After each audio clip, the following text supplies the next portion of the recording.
ያተረፍኩሽ የብቻዬ ውል። ሰላም ቤተሰብ እንዴት ናችሁ? ደህና ናችሁልኝ ወይ? እኔ ደህና ነኝ እግዚአብሔር ይመስገን። ሄርሜላና አብርሽ ያላቸው መቀራረብ የፖስቱት ያሉት ነገሮች በሙሉ ያስበውበት አልመውበት አቀደውበት እንደሆነ ታውቃላችሁና አሁን ላይ ደግሞ ቢያንስ ከፊፍ አድርገን ወይም ደግሞ ቀለል አድርገን አንደኛ ኦዲየንስን እናሳምን፣ ሁለተኛ ሩታንም ልቧ እንዲቆርጥ እናድርግ የሚል አይነት ቪዲዮን የሰሩት። በነገራችን ላይ ይሄ ፕራንክ ምናምን እያሉ ለኛ የሚያሾፉብንን ነገር አትዩ። ከጀርባው ያለው ነገር መልእክቱ ምንድነው? ምን ለማለት ፈልገው ነው ስትሉ በግልጽ ነው ቪዲዮ የሚያሳየው ማለት ነው። አብርሃም ከሄርሜላ ጋር እንደነገርኳችሁ ከዚህ በፊትም ወደ ሌላ ነገር ውስጥ ገብተዋል።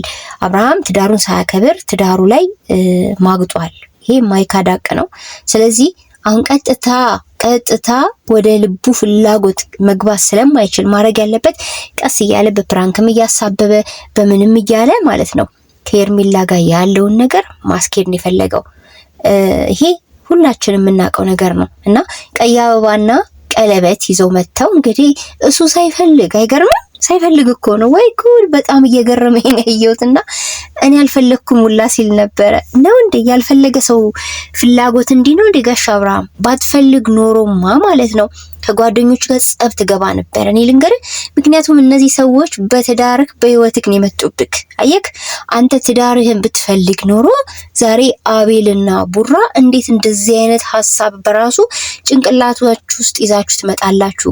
እኔ እንደዚህ አይነት ነገር ሳደርግ እቺ ሴት ምንድነው የሚሰማት ብለህ ጓትልባቸው ነበረ። አንተ ግን ጭራሽ እየሳክ ያላገጥክ ነበረ ማለት ነው። ቀለበቱም ይሁን አበባው አስበህበት እንዲሁም ደግሞ ወደፊት ልታረግ የምትፈልገውን ነገር ነው ዛሬ በተግባር ያሳየገውና ውርደት በአደባባይ ቀጥሏል። ያንተ መዋረድና በዚህ ልክ ደግሞ አንተ የምትለቃቀመው ዶላር ሳንቲም ምን ያክል ከክብርክ እንዳስበለጥከው ነው የሚያሳየው ማለት ነው። ምን ያክል እናም ይሄ ነገር ሳይታሰብበት አይደለም ወደዚህ ነገር የመጣው ማለት ነው። ልክ ምንም እንደማያውቅ ነው የመጣው፣ ሆን ተብሎ ነው። ሲቀጥል ደግሞ ጓደኞቹ ተናግረንም ያው እኛ ድሮ ገና ነው ይወጣልን ምንም የማይጠረጠር ነው የነሱ ተግባር።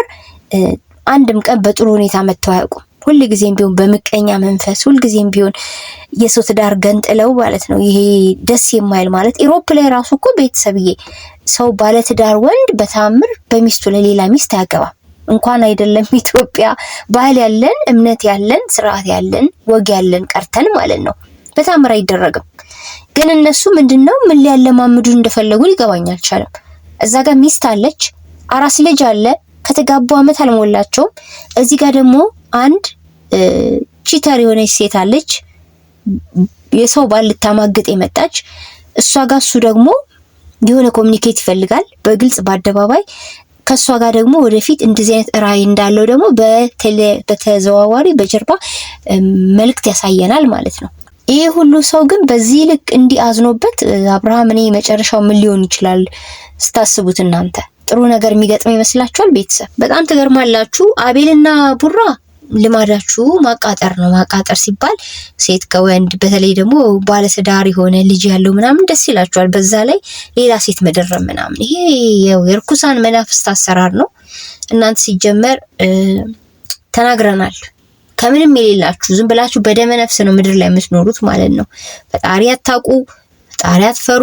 ስለዚህ ምንም ያስፈራችሁ ነገር ስለሌለ የምታረጉትና ወደ ሚዲያ የምታመጡት ነገር በሙሉ ርኩሰት ነው። ይሄ ምንም ማይካዳቅ ነው። ሌላው ደግሞ ያልፈለገ ሰው ምልክት እንደዚህ ነው እንዴ ጋሽ አብርሃም ማለት ነው። አንተ እኮ ባትፈልግ ኖሮ በዚህ ልክ አልነበረም እነዚህ ልጆች የምትቀበላቸው። በጣም ተናደበ ተበሳጭተ እንዴት እንደዚህ ታረጋላችሁ ትል ነበረ። ያየነው ግን እየሳክ ለዛውም ምሽ ብቻ እሱ ብቻ እየሳክም ብቻ ሳይሆን እሷ ስትመጣ እንዴት እንደምትቀበላት ሁሉ በጣም ስትጠነቅቅና ልታጠናም ስትሞክር ነበረ።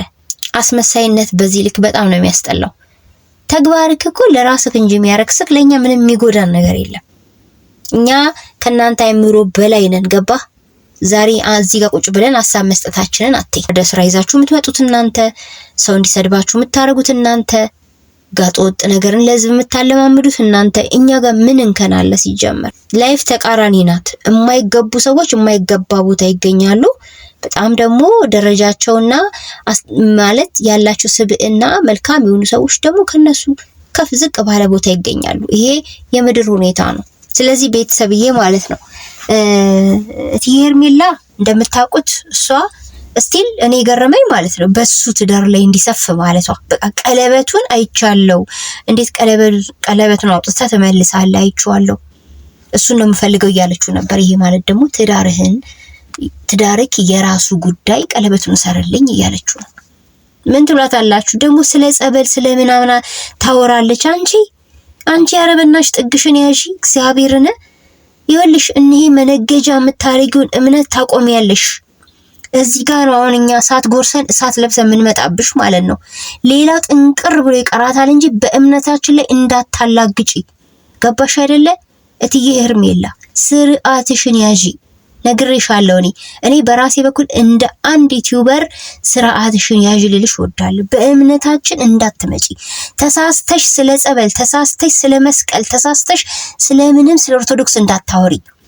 እኛን የምታሰድቢው ሆን ብለሽ አንገትሽ ላይ ክር አንጠልጥለሽ ዛሬም ያላገጥሽ ነው እንጂ በተአምር ማለት ነው አንቺ ለእምነትሽ ፍቅር ኖሮሽ ወይም ደግሞ ኦርቶዶክስ ነኝ እያልሽ አይደለም። የዝሙት ስራ እየሰራሽ እዚህ ጋር መተሽ ደግሞ ሌላ ታሪክ ታወሪያለሽ እንዴ? ብልግናሽ ጥግ ከማለፉ የተነሳ ባለትዳርን ወንድ ቀለበት እንዲያስርልሽ ጓጓሽ፣ ጉጉትሽን አሳየሽ። ከጀርባ ሆኖ አፋቸውን ሲይዙ ነበረ እነዛ አቃጣሪ ጓደኞቹ ማለት ነው። ለመሆኑ አንቺ የትኛው የእምነት ተቋም፣ አንቺ ከየትኛውም የእምነት ተቋም ውስጥ የለሽም። ሆን ብለሽ ነው አንገትሽ ላይ ክር አንጠልጥለሽ የመጣሽው የእኛን እምነት ለማሰደብ። ነግርሻለሁ እስከ ጥግ ማለት ነው። በእምነታችን አትቀልዱ። እዛ ጋር አንድም እምነት ተቋም ውስጥ ያለ ሰው የለም። ጠቅላላ አንድ አይነት በደመነፍስ የምትንቀሳቀሱ ሰዎች ናችሁ። እምነት ያለ ሰው እንዲያሆንም እያልኳችሁ ነው። ፈራሃ እግዚአብሔር አለው እያልኳችሁ ነው። ህዝብ ይታዘበናል ይላል፣ ቤተሰብ ይታዘበናል። ምንድነው የምናስተላልፈው? እኛ ኢትዮጵያውያን ነን፣ እኛ እምነታችን አይፈቅድልንም ብሎ ያስባል፣ ያገናዝባል። እናንተ ይሄን አታውቁትም። ስለዚህ አቆሚ። ይኸውልሽ እዛው በፊት እንደለመድሽው አሁንም እያመጣሽ እንዳለሽ የተግማማ ቪዲዮ ማለት ነው። በሱ ላይ እንደፈለግሽ ሁኚ እንጂ አንድ የህዝቡን ፈውዘሻል። በእምነት ጉዳይ እንዳታላግጭ ሁለተኛ በእምነታችን ማለት ነው። ስርዓትሽን ያዢ። እዚህ ጋር ማንም ዝም አይልሽም። ስለዚህ ማለት ነው የምትሰሩ ስራ በአደባባይ ነውር ነው። አሁን ነውር ነው። ዛሬ ደግሞ ውስጣችሁ ያሰበውን ይዛችሁ የመጣችሁት ነግረናችኋል። ከዚህ በፊትም ምንም ብትሆኑ አይሞቀንም አይበርደንም። ግን ደግሞ አብርሃም ማለት ነው የሩታን ፎቶ ለምን ለጠፍክ ግራ ይገባኝ ማለት ነው። አሁን እዚህ ጋር አንተ እትዬ ሄርሜላ አቶ አቤል እና ያቡራ ናችሁ። ሩታ የለችም እዚህ ቪዲዮ ውስጥ። የሷን ፎቶ ለምን ለጠፍክ? በሷ ላይ በጣም ጥላቻ አለክ አይደለ? እንደ ሚስትህ አይታት አታውቅም፣ እንደ ልጅህ እናት አይታት አታውቅም አይደለ? አሁን ታዲያ ለምን የሷን ፎቶ ለጥፈ መጣ? ለምን እዚህ ውስጥ አስገባካት? በአንተ ሁኔታ በአንተ ቀለበት ማሰር ምናምን ሩታ ልደነግጥ። በጣም ነው እንደምትደነግጥ። የምርህን ነው? ምንም አይመስላትም ሩታ። ይኸውልህ እኔ ሳየው እኔ አላቅም፣ ለወደፊቱ አላቅም ቤተሰብ ሩታ በጣም ውስጧ በአንተ በጣም ተፈውዟል። በቃ አንተ ላይ እምነት እንዳይኖራት አርገዝተሃታል። ከዚህ በኋላ ሩታ እኔ ብቻ አላቅም። ወደፊት ቤተሰብ ሰላም ሊወርድ ይችላል፣ ሊታረቁ ይችላሉ። ይሄን ከቀድሜ እየነገርኳችሁ ነው። ግን ደግሞ በምን ልኬት፣ በምን መስፈርት፣ በምን ሚዛን ይሄ ሰው በምን ተመዝኖ ነው ባል የሚሆነው?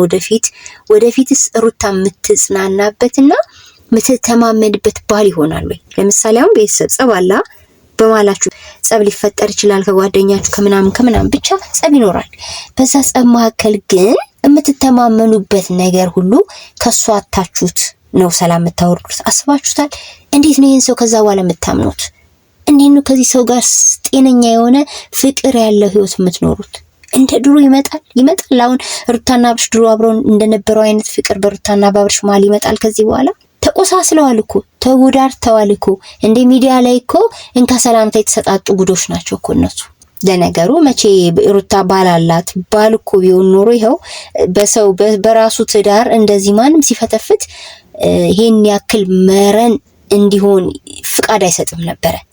ማንም ሰው ስለሱ ትዳር ማውራት እንዳይችል አድርጎ ማንም መታሰት ለጣጠፍበት ማንም አጠገቡ እንዳደርስ አድርጎ ድሮ ገና ማስቆም ይችል ነበረ። ሰውየው ሲፈጠርም እንዲህ በራሱ ጥንካሬ የራሱን ህይወት መምራት እንዲችል ሆኖ አልተፈጠረም። ዛሬም እኮ አቤልና ቡራ እየመሩት ነው። በቃ እነሱ በፈለጉት መንገድ የልባቸው መሻት ምንድነው? ቀለበት እሱ ለእሷ እንዲያስርላት አበባ፣ ቀይ አበባ ታውቃላችሁ፣ የፍቅር መገለጫ ነው። አፍቅርሻለሁ በላት ነው። ቀዩን ሰጣታለሁ ችግር የለም አለ። ሰማችሁ አይደለ? እሺ ቀለበቱስ? ተመልከቱ። በትዳር ላይ ትዳር። በእውነት በጣም ታሳዝናላችሁ፣ በጣም ታሳፍራላችሁ። ከቀን ቀን ነውረኛ ስራችሁ በገሃድ በአደባባይ እየፈወዛችሁ ነው፣ ህዝቡን እየለቀቃችሁ ማለት ነው። ለማንኛውም ሀሳባችሁን በኮሜንት አስቀምጡልኝ። ባይ